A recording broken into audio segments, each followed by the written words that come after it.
It's possible they used some type of tool to cut a hole through the bottom of the den floor from the basement, giving them access to the rest of the home. It can be dangerous for anyone locked inside a car, especially when it's hot. The temperature inside this car is over 120 degrees. Acting immediately can prevent serious consequences for whoever is inside. Irisha Jones joins us now live from Fort Mitchell, where the storm cut a path through homes, toppling trees and tossing fences into backyards. Irisha? Well, Rosalind, I am at the Westgate subdivision in Fort Mitchell off 165, and to just kind of give you a look at some of the damage, I'm standing right next to a pile of debris from some of the homes in the neighborhood. And if you look up to my right, you can see a busted window at this house, and some of the windows are actually boarded up. And if my photographer pan over to my left, you can see the panel on this house has been peeled back, and there's a tarp trying to protect the inside of the house. I'll move over so my photographer can pan over just a little bit more. You can see where they're moving the white truck onto the wrecker. The Worth County Sheriff's Office has confirmed one person has died. This vacant house was the first location to catch fire last night, but neighbors say less than a week ago the house across the street also caught fire. When you sign on the line, make sure you're purchasing the gun for yourself. Making a straw purchase is a federal offense. The newly repaired Brown Avenue Bridge cost about $8.4 million. And the new bridge will also be able to hold more weight for all types of vehicles. Irisha Jones joins us now with more on our top story as Columbus police asked for help in locating the suspect from this wreck. Irisha? Well, Jason, Asia Hoskins is described as a bright young college student at Columbus State and interning at the Houston Clinic. Her mother says she was just an innocent driver when her life suddenly changed. For any parent, it's very overwhelming, and it's like a nightmare. So it's a lot. I wouldn't wish it on anyone. Police say Valerie Gantz's daughter was the victim of a tragic hit-and-run accident on Lawyers Lane near 10th Street on Friday, July 3rd. The incident left 19-year-old Asia Hoskins in a coma, fighting for her life. But we're a praying family, and I'm trusting God. Columbus police are looking for this man, William Tarver. They say he was driving a dark blue 1982 Chevy Malibu and was racing with another car when he hit Hoskins' white BMW head-on. Gantz says she was with her daughter moments earlier. They had planned to take a trip to Panama City for the weekend. She just dropped me off at a friend's, and she was traveling home to take a shower because we were going out to prepare for the 4th of July. We were traveling. And Lawyers Lane residents say drivers will often speed and race down their streets, and they want to see change before someone else gets hurt. I saw the accident, the way they were speeding down through here. It did something to me, because I got grandkids and I got great-grandkids. And they could have been out here, or could have been, anybody could have been passing along at the time that happened. The car exploded. This looked like something on the Indy 500. Oh, you shouldn't be racing anyway. It's 30 miles an hour right here, not 130 miles an hour. Witnesses told police Tarver left the scene in the car he was racing against. Gantz is believing her daughter will overcome this tragedy. I don't understand how they could just leave someone, like that. She has a lot of life. She has a lot of life ahead of her.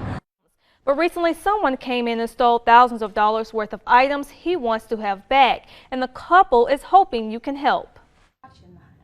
After a week away for a family vacation, Philip Stevens and his wife returned to their Whitesville Road home on Monday. The burglar alarm was already deactivated. We knew something was wrong at that time, so we noticed some doors back here that were open that were not supposed to be. Searching their Columbus home, they discovered someone took 6 of their firearms from the gun cabinet in their den, leaving it empty. An antique, like a Civil War rifle, had a double barrel that was from my great-granddaddy, had a Henry rifle that my wife had gotten me for a Christmas present. Also inside the same room, they turned and noticed this huge hole in the floor. Very surprising to have a hole in your playroom floor. The police report states there was no forced entry into the home, but it's believed someone got in through the basement on the side of the house. It's possible they used some type of tool to cut a hole through the bottom of the den floor from the basement, giving them access to the rest of the home. And the burglary didn't end there. With no cameras inside, Stevens says the motion detector came on once the perpetrator entered the hallway, making their way up the stairs to the couple's bedroom and stealing more than $15,000 worth of jewelry. And they didn't take any of these out. They were in a hurry. Took those 4 drawers right there. After living in the home for 38 years, the couple wants peace of mind and the burglar caught by Columbus police. Could not find any fingerprints, no real clues other than the fact that they think it was probably somebody that knew we were on vacation. Stevens is offering $1,000 of his personal money for information that will lead to an arrest and conviction of the burglar. Irisha Jones checked up on the dog today at Animal Ark Rescue, and Irisha joins us now with an update on how this pooch is doing tonight. Irisha? Well, Barbara, the bulldog mix is on pain medication right now, but she is expected to make a full recovery. Animal Ark officials say no one claimed the dog after the shooting happened Friday night in Columbus.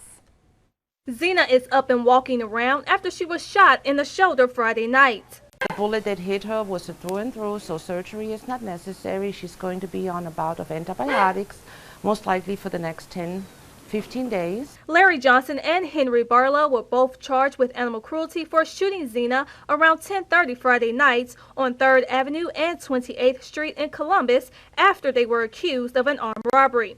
Director of Public Works Patricia Beigler say animal control officers were called to the scene by Columbus police to pick up Zena shortly after the shooting. Very often if there's that kind of violence, it is at night.